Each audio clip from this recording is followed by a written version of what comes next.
Hi guys, welcome to Monitoring and Evaluation Made Simple. I'm your host, Coach Alexander. Today we're going to be looking at something which obviously many of you know about already, but it's something that we need to emphasize in 2020 because onwards everything is going to change about how we look at M&E. And the question is, why should you undertake monitoring and evaluation training in 2020 and onwards? Okay, so just in case you're here for the very first time, or in case you haven't done so yet, I have these two free ebooks. Please download them. They are totally free, no strings attached. These are going to help you progress your career in M&E. Okay, so now the outline for this short video, okay, it may be short, it may be long, but depending, I don't usually plan how long it's going to be, but I just talk. Okay, so it says the outline is reasons why you need monitoring and evaluation training. So the first part we're going to look at is, why do you need M&E training as a person, as an individual? Then the second is reasons why your organization needs monitoring and evaluation training. So secondly, we're going to look at why your organization needs this training. Okay, so this is the outline of the training or presentation. And please don't forget that in this video there are timestamps, okay, so that in case it's long, you look at the timestamps, you click where you want to go to in order to avoid watching the whole video, but concentrating on the parts of the video which are important to you. Okay, so let's get started, shall we? Okay, so now there are 5 reasons you need monitoring and evaluation, friend. Okay, there are 5 important reasons which I want to share with you. Okay, so the first reason is that you need to be guided. Okay, you know that when I started M&E 10 years ago, all right, I have to tell you this because I always share this to my friends, I always share this to relatives, to other professionals. One thing that I remember that really made it difficult for me to succeed was that I wasn't guided. All right, I spent so much time reading books, attending lectures, but really it just didn't help me know how to apply M&E in practice, even if they gave me examples. Okay, so even when I got my first job, you know, industry is expecting that when you go to your first job, industry is expecting you to perform at day one. Okay, so now you can imagine that when I joined this organization, a certain organization, I had to be trained by them again, and that is costly. And where we are going, guys, companies won't have that kind of luxury or time. They want people who are already experienced. So now one thing I can tell you is that if you're going to be trained by the right people, they are also going to guide you, okay, in how you can apply monitoring and evaluation at work, at a given project. And projects are endless. We're not talking about humanitarian projects alone, but we're talking about even road construction projects, even housing projects, even healthcare projects. Okay, the list is endless because wherever there's a project, there should be an M&D person in that project. Okay, so now the reason why we are not integrating so quickly is because we don't really have that practical technical know-how at present, but that's all going to change in future years, I promise you.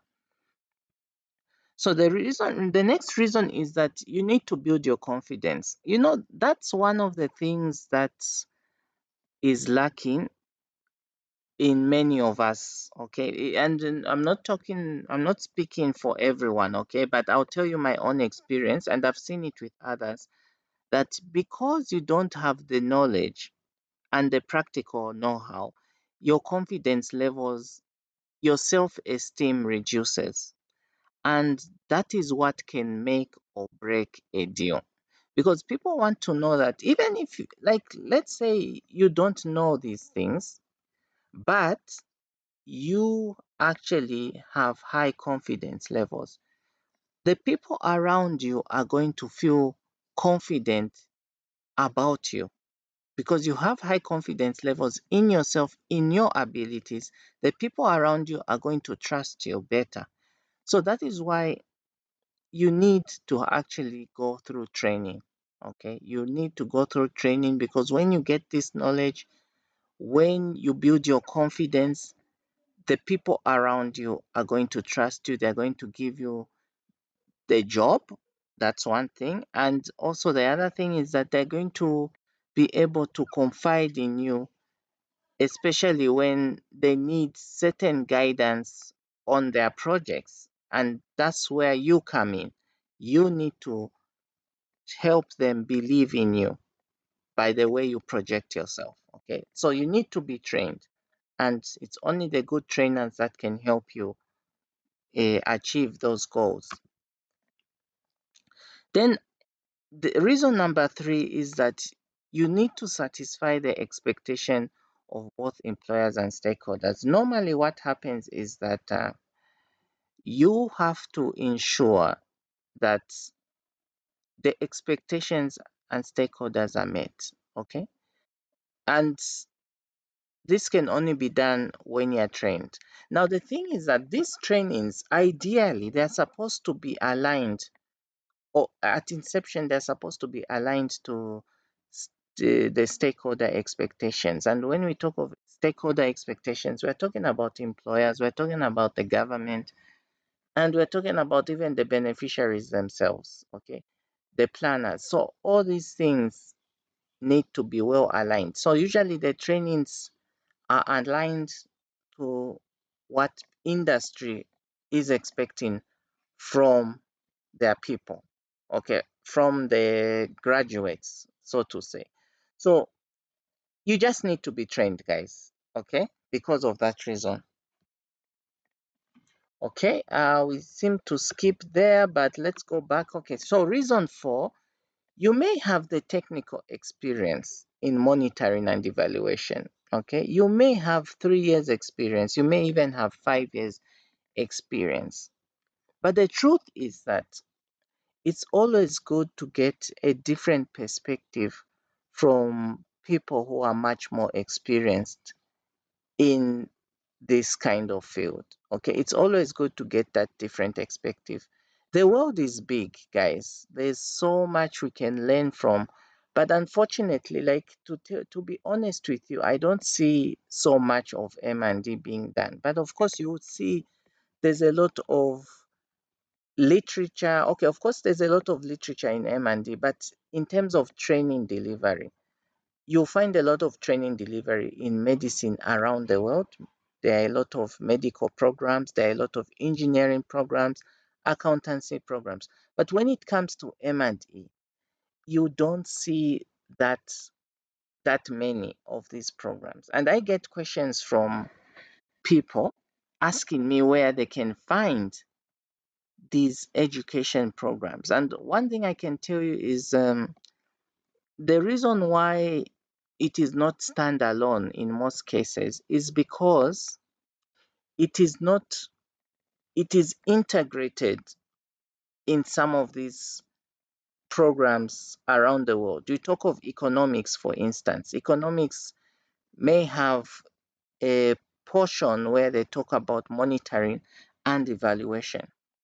But I'm telling you guys, get it from me, this M&E is big. Okay, get it from me, it's very, very, very big.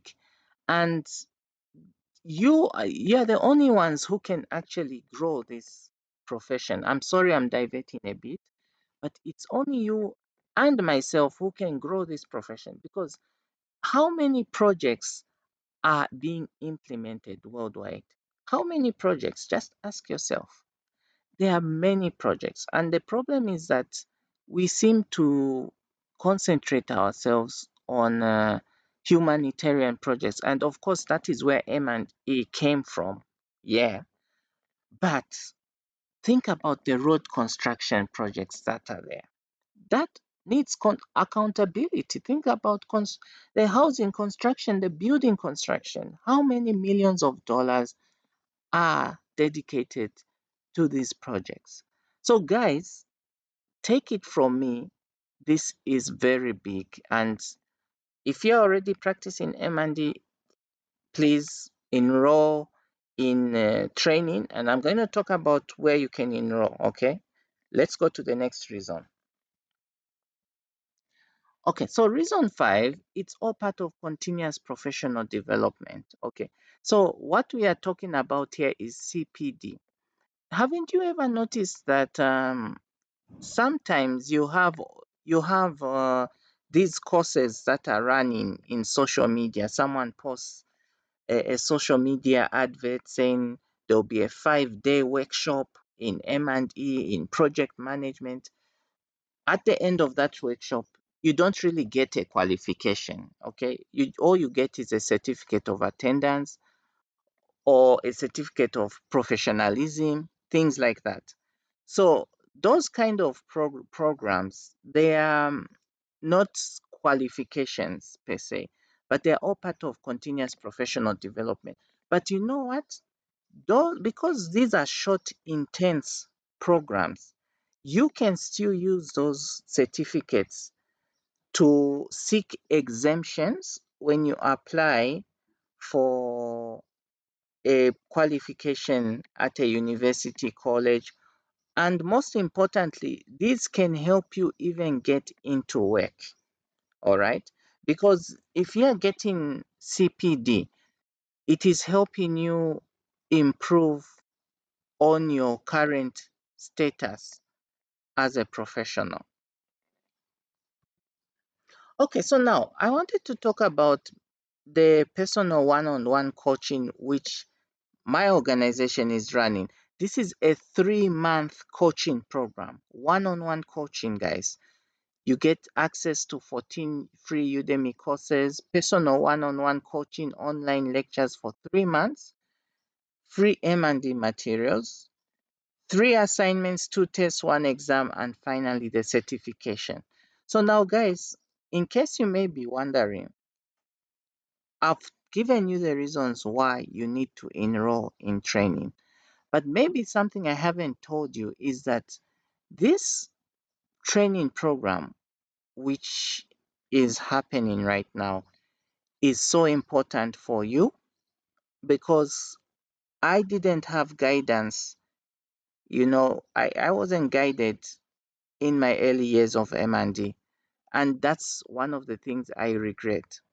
But the 10 years experience that I've acquired, imagine learning it in 3 months, okay? Or 6 months, because we have actually two programs. There's a 3-month one and there's a 6-month one. This is all for you guys. Please, please, please enroll in this one-on-one personal coaching program. You can write to us on coachalexander23 at yahoo.com. Please do it. It's for your own good. And I want you guys to grow. In the near years, in the years to come, this monitoring and evaluation you see is going to be big. I promise you that. So I want you guys to have a chance to interact with us to learn the latest trends in M&D. Okay, so now what are the reasons why your organization needs monitoring and evaluation training? Well, it's capacity building of staff. That's the main reason. Okay, it's capacity building of staff. So one thing I can tell you guys, if an organization is not capacitated in M&E, first of all, there are two levels of capacitation. There's the capacitation of the M&D staff, but there's also capacitation of staff who are not M&D. The reason why you do this is because when you capacitate the M&D staff, obviously you're making them more stronger in their profession. But when you capacitate also the non-M&D staff, it's more like a sensitization so that these people can fully understand what it is the work the M&D officers do. Okay, so When they understand that, it's easy for that buy-in. I always talk about organization buy-in because unfortunately, not everybody understands monitoring and evaluation the same way. So it's so important that everyone is given this knowledge. And when everyone is given this knowledge and practical know-how, it translates into improved performance. So thank you guys. I've been your host, Coach Alexander. Don't forget about that one-on-one coaching program I talked about. It's for you. Please enroll in it. Until we meet again, see you on the other side. Bye.